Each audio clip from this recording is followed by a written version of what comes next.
नमस्कार। आज के साइंस स्पार्क में हम बात करने वाले हैं स्मॉल मॉड्यूलर रिएक्टर्स यानी भारत की एनर्जी सिक्योरिटी की।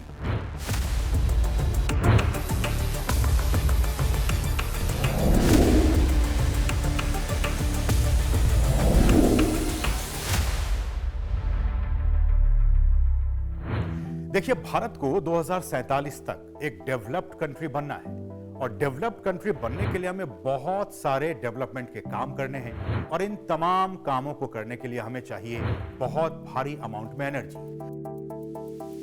अब फॉसिल फ्यूल्स तो देखिए धीरे धीरे खत्म हो रहे हैं। ऐसे में हमारे पास दो ही ऑप्शंस हैं, पहला रीन्यूएबल एनर्जी और दूसरा न्यूक्लियर एनर्जी। सरकार इन दोनों ही सोर्सेस पर लगातार काम कर रही है। अब की बार बजट में भी और अभी हाल ही में जब पीएम मोदी फ्रांस और अमेरिका गए थे तब वहां भी न्यूक्लियर एनर्जी को लेकर नेताओं के साथ बातचीत हुई। तो इन बातचीत में भी और इस बार के बजट में भी जिस एक चीज की बात बहुत ही महत्वपूर्ण और इंपॉर्टेंटली हुई है वो है स्मॉल मॉड्यूलर रिएक्टर्स की। इन रिएक्टर्स को भारत स्मॉल रिएक्टर्स का नाम दिया गया है। साइंस स्पार्क में इसलिए हम इस बार इस टॉपिक को लेकर आए हैं आपके सामने। तो आइए एक एक करके आपको बताते हैं कि आखिर ये स्मॉल मॉड्यूलर रिएक्टर्स होते क्या हैं, भारत इसके लिए क्यों इतना जोर लगा रहा है, कितनी एटॉमिक एनर्जी कैपेसिटी हासिल करना चाहता है भारत और कैसे हमारा न्यूक्लियर एनर्जी का जो टारगेट है वो पूरा होगा। इन तमाम सवालों के जवाब आज के साइंस स्पार्क में।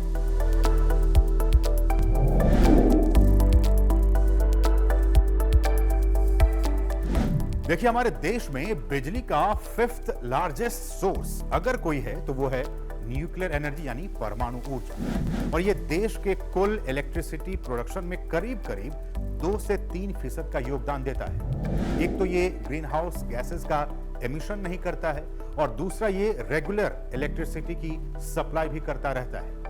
ये हमारे जो नेचुरल रिसोर्सेज हैं उन पर भी बहुत कम असर डालती है। ऐसे में सबसे पहला सवाल ये कि आखिर क्या होते हैं ये स्मॉल मॉड्यूलर रिएक्टर्स।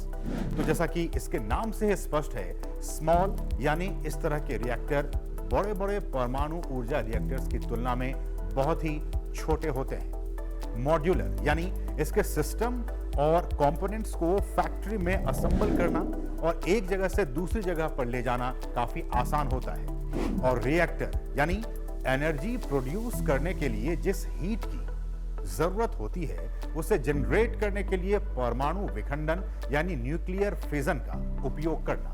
यानी मोटे तौर पर कहें तो ये कॉम्पैक्ट परमाणु रिएक्टर्स होते हैं जिन्हें पारंपरिक तौर पर बड़े परमाणु ऊर्जा संयंत्रों की तुलना में छोटे पैमाने पर बिजली पैदा करने के लिए डिजाइन किया जाता है।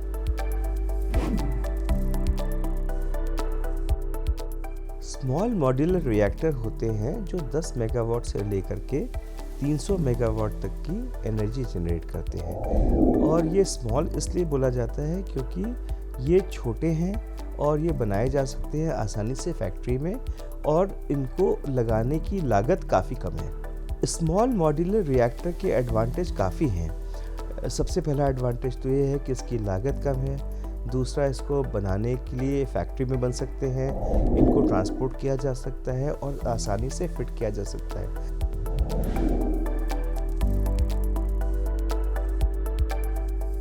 अब अगला सवाल कि स्मॉल मॉड्यूलर रिएक्टर्स के क्या हैं फायदे। तो यूरोपियन कमीशन के मुताबिक small modular reactors big nuclear plant की तुलना में कम गर्म होते हैं। इन प्लांट्स का डिजाइन इस तरह से बनाया जाता है कि इसमें मरम्मत की जरूरत बहुत कम होती है, ना ही इनसे कोई बड़ा हादसा हो सकता है। साथ ही इन्हें एक जगह से दूसरी जगह पर ले जाना भी काफी आसान होता है और इनके बनाने में जो इनपुट कॉस्ट है, लागत है, वो भी कम आती है। खासतौर से जो डेवलपिंग कंट्रीज हैं, विकासशील देश हैं, मसलन भारत, उनके लिए तो ये बहुत ही किफायती है।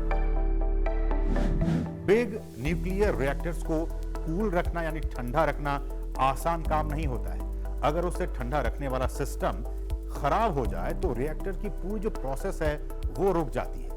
रिएक्टर का टेम्परेचर बढ़ने से उसकी जो कोर है वो मेल्ट भी हो सकती है। लेकिन स्मॉल मॉड्यूलर रिएक्टर्स में ऐसे वॉल्व लगाए गए होते हैं जो बिजली नहीं होने पर भी रिएक्टर को भाप से कूल रख पाते हैं। स्मॉल मॉड्यूलर रिएक्टर्स की कैपेसिटी 300 मेगावाट तक होती है, जो पारंपरिक परमाणु ऊर्जा रिएक्टरों की जो प्रोडक्शन कैपेसिटी है उसका लगभग 1/3 है।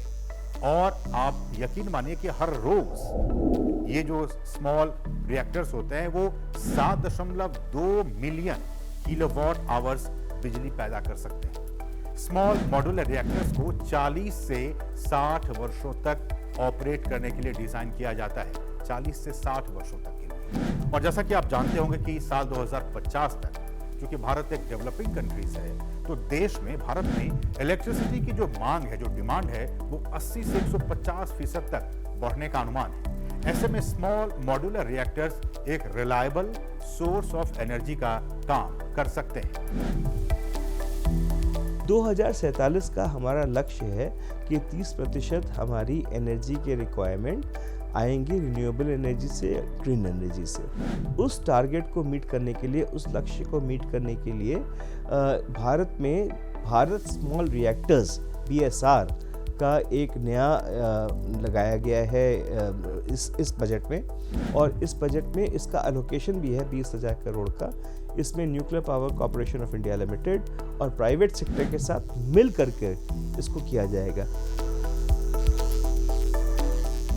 अब अगला सवाल कि भारत के लिए स्मॉल मॉड्यूलर रिएक्टर्स क्यों बहुत जरूरी है। तो आपको बता दूं कि भारत का टारगेट जो है वो साल 2070 तक नेट जीरो कार्बन एमिशन हासिल करने का है, और उसके लिए स्मॉल मॉड्यूलर रिएक्टर्स एक इंपॉर्टेंट रोल प्ले कर सकते हैं।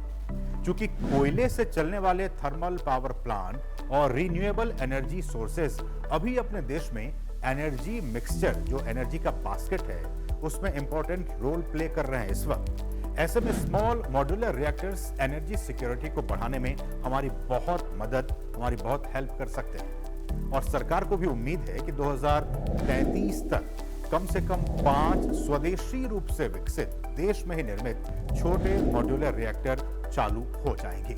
और साथ ही साथ ये जो स्मॉल मॉड्यूलर रिएक्टर्स हैं वो दूर दराज के इलाकों में बिजली उपलब्ध कराने या फिर बड़े बड़े उद्योगों के लिए कैप्टिव पावर यूनिट्स के तौर पर भी काम करने के लिए खास तौर पर यूजफुल हो सकते हैं। अगला सवाल कि एटॉमिक एनर्जी को लेकर भारत का 2047 तक का लक्ष्य क्या है। तो भारत का नेट जीरो ट्रांजिशन के लिए 2047 तक 1 लाख मेगावाट परमाणु ऊर्जा क्षमता का टारगेट है। 1 लाख मेगावाट। जिस तेजी से हम एटॉमिक एनर्जी का प्रोडक्शन कर रहे हैं, उससे माना जा रहा है कि भारत की जो स्थापित एटॉमिक एनर्जी कैपेसिटी है वो 2031 और 32 तक 3 गुनी तक बढ़ जाएगी। यानी 2031-32 तक ये बढ़कर 22,480 मेगावाट तक पहुंच जाएगी। बीते 10 साल की ही बात कर ली जाए तो इस दौरान भारत की जो परमाणु ऊर्जा क्षमता है उसमें 70% उसकी क्षमता बढ़ी है। और अंतर्राष्ट्रीय परमाणु ऊर्जा एजेंसी यानी IAEA के मुताबिक अर्जेंटीना, कनाडा, चीन, रूस, दक्षिण कोरिया और अमेरिका या तो इस तरह के रिएक्टर्स का निर्माण कर रहे हैं या उन्हें लाइसेंस देने की प्रक्रिया में। तो जैसे जैसे हमारा देश एनर्जी सिक्योरिटी की तरफ आगे बढ़ रहा है, स्मॉल मॉड्यूलर रिएक्टर्स एक सस्टेनेबल और सेफ फ्यूचर सुनिश्चित करने में हमारी बहुत हेल्प कर सकता है। साथ ही फ्यूचर में कार्बन फ्री एनर्जी हासिल करने में इस तरह के स्मॉल मॉड्यूलर रिएक्टर्स एक इंपॉर्टेंट रोल भी प्ले कर सकते हैं। तो साइंस स्पार्क के आज के एपिसोड में आपने डिटेल में जाना स्मॉल मॉड्यूलर रिएक्टर्स और उसके पूरे इकोसिस्टम के बारे में। अगले एपिसोड में फिर किसी स्पार्किंग टॉपिक के साथ एक बार फिर से आपके सामने होंगे हाजिर। तब तक के लिए मुझे और हमारी पूरी टीम को दीजिए अनुमति। नमस्कार।